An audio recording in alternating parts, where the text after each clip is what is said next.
The Duchy of Normandy grew out of the 911 Treaty of Saint-Clair-sur-Epte between King Charles III of West Francia and Rollo, leader of the Vikings. The duchy was established under Richard II and c. 996. From 1035 to 1135 it was held by the Norman kings of England, and then, after 15 years of government by Stephen of Blois and Geoffrey Plantagenet, it was held by the Angevin kings of England from 1150 to 1204. Normandy was conquered by Philip II of France in 1204 and remained disputed territory until the Treaty of Paris of 1259, when the English sovereigns ceded their claim, except for the Channel Islands. The title of Duke of Normandy was then sporadically conferred in the Kingdom of France as an honorific but non-feudal title, the last one having been Louis XVII of France from 1785 to 1789. Early history: Normandy grew out of various invasions of West Francia by Danish, Norwegian, Hiberno-Norse, Orkney Viking, and Anglo-Danish in the 9th century. Normandy began in 911 as a fief, probably a county, established in 911 by the Treaty of Saint-Clair-sur-Epte between King Charles III and a Viking leader, Rollo. Originally coterminous with the ecclesiastical province of Rouen that was centered on Rouen-on-the-Seine and composed of the northern portion of the province of Neustria, Normandy was later expanded by Rollo's and William Longsword's conquests westward into recent Breton territories and southward to include the areas of Upper-Melray and Alençon. They did it first of all in order to unify politically the Viking settlements of the Seine Maritime together with those of the Cotentin, but also to allow the return of the Rouen archbishop in the historical borders of his archbishopric. Eventually the county roughly corresponded to the present-day regions of Upper and Lower Normandy of modern France. When the Norse settlers spread out over the lands of the duchy, they married local women and adopted the Gallo-Romance speech of the existing population much as Normans later adopted the speech of the English after they invaded. In Normandy, the new Norman language formed by the interaction of peoples inherited vocabulary from Norse or Old Danish. Normandy was formed from the county of Rouen, the Pays de Caux, and Tala in Deep County, which the Vikings had colonized. The capital was established at Rouen in 912, and a western capital was later established at Caen as the duchy expanded. In 928, Upper-Melray, copyright Moe County, and the Bessin were added. In 931 and 934, Rollo's son William Longsword added the Cotentin Peninsula and the Avranches. The Channel Islands were added in 933. Sometime around 950 and 956, Normandy or its frontier became a marquio, according to K.F. Werner. Norman Duchy: Richard II was the first to be styled Duke of Normandy. The Norman dukes created the most powerful, consolidated duchy in Western Europe between the years 980, when the dukes helped place Hugh Capet on the French throne, and 1050, despite being part of the Kingdom of France.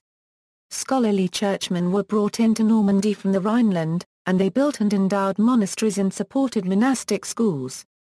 The dukes imposed heavy feudal burdens on the ecclesiastical fiefs, which supplied the armed knights that enabled the dukes to control the rest of lay lords but whose bastards could not inherit. By the mid-11th century the Duke of Normandy could count on more than 300 armed and mounted knights from his ecclesiastical vassals alone. By the 1020s the dukes were able to impose vassalage on the lay nobility as well. Until Richard II, the Norman rulers did not hesitate to call Viking mercenaries for help to get rid of their enemies around Normandy, such as the King of the Franks himself. Olaf Haraldsson crossed the Channel in such circumstances to support Richard II in the conflict against the Count of Chartres and was baptized in Rouen in 1014. In 1066, Duke William defeated Harold II of England at the Battle of Hastings and was subsequently crowned King of England, through the Norman conquest of England.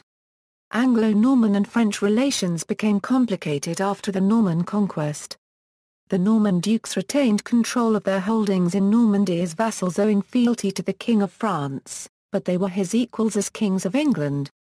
From 1154 until 1214, with the creation of the Angevin Empire, the Angevin kings of England controlled half of France and all of England, dwarfing the power of the French king, yet the Angevins were still technically French vassals. One interpretation of the conquest maintains that England became a cultural and economic backwater for almost 150 years after the Norman conquest, as the kings of England preferred to rule from cities in Normandy, such as Rouen, and to concentrate on their more lucrative continental holdings. Another interpretation holds that Norman Duke kings neglected their continental territories, where they in theory owed fealty to the kings of France, in favour of consolidating their power in their new sovereign realm of England. The resources poured into the construction of cathedrals, castles, and administration of the new realm arguably diverted energy and focus away from the need to defend Normandy, alienating the local nobility and weakening Norman control over the borders of its territory, while at the same time the power of the kings of France was growing.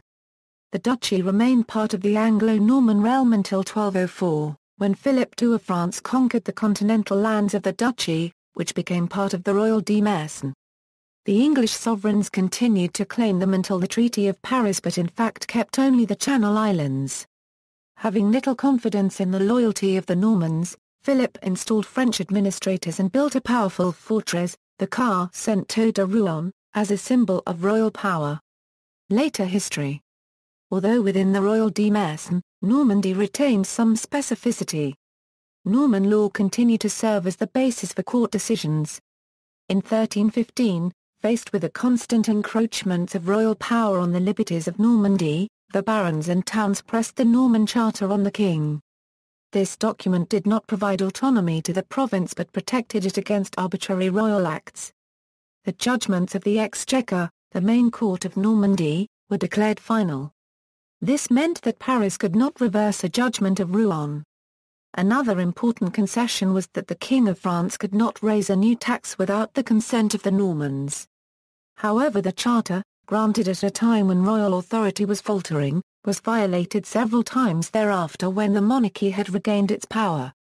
The Duchy of Normandy survived mainly by the intermittent installation of a duke. In practice, the King of France sometimes gave that portion of his kingdom to a close member of his family, who then did homage to the king. Philippe VI made Jean, his eldest son and heir to his throne, the Duke of Normandy. In turn, Jean too appointed his heir, Charles, who was also known by his title of Dauphin. In 1465, Louis XI was forced by his nobles to cede the duchy to his 18-year-old brother Charles, as an appanage. This concession was a problem for the king since Charles was the puppet of the king's enemies. Normandy could thus serve as a basis for rebellion against the royal power. Louis XI therefore agreed with his brother to exchange Normandy for the Duchy of Guyenne. Finally, to signify that Normandy would not be ceded again, on November 9, 1469 the ducal ring was placed on an anvil and smashed. This was the definitive end of the duchy on the continent.